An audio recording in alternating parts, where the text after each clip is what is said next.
I'm now walking just next to the houses. Trucks passing by, which are collecting coal from the mine. We are here in Witbank, MNS area, to observe their problems of water and dust from the nearby coal mine. The area was situated in the 1980s and they are still struggling to get clean water. The coal mine is just a few meters from their homes. One of the residents here in MNS is Lindiwe Sambo. Qale 2009 besebenzisa ipompo ephezulu yasemayini sikha khona amanzi akhona bekaphume emeleni enze ngathi amafutha. Saqala lapho sabona ukuthi awasi right and abantu abaningi ba-attend ezibhedlela waphuza lawo manzi ungabilisanga bekaba inkinga. Lindiwe says the water problem in MNS started in 2009, whereby they used a tap from the mine, and that's where they noticed the oily water in their buckets, and it was also brownish in color.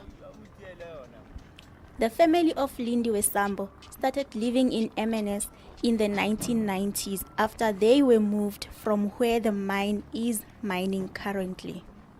Inkinga yethu ngamanzi la eMNS amanzi wethu afeyila amanzi esiwaphuza kachamka ngapha emayini and awasi clean. Sometimes sizothi waphuza ama-kidney wethu abe buhlungu.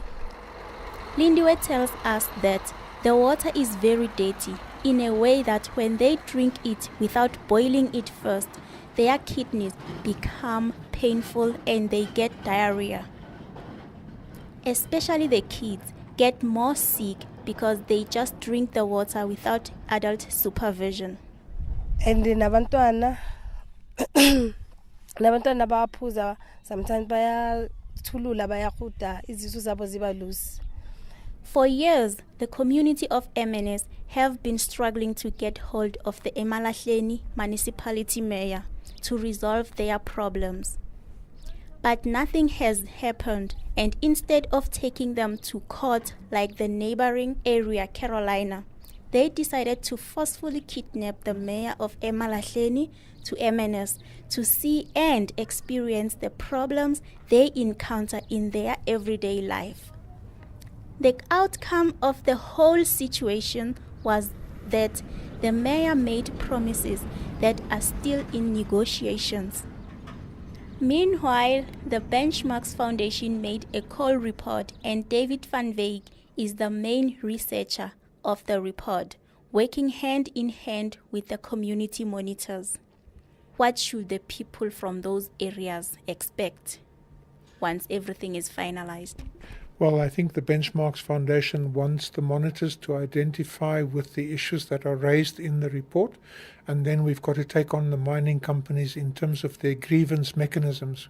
We've got to lodge with each mine, BHP Billiton and with Anglo, a series of grievances that the community have regarding the operation of the mine, and then to see whether those grievance mechanisms in fact work. And if they don't work, then we've got to begin to suggest alternative ways of solving the problems to the government, to the mining companies, and also to the communities. So there will be a number of steps that will be taken to take the issue forward so that we can see if we can bring about change in what is happening in that area.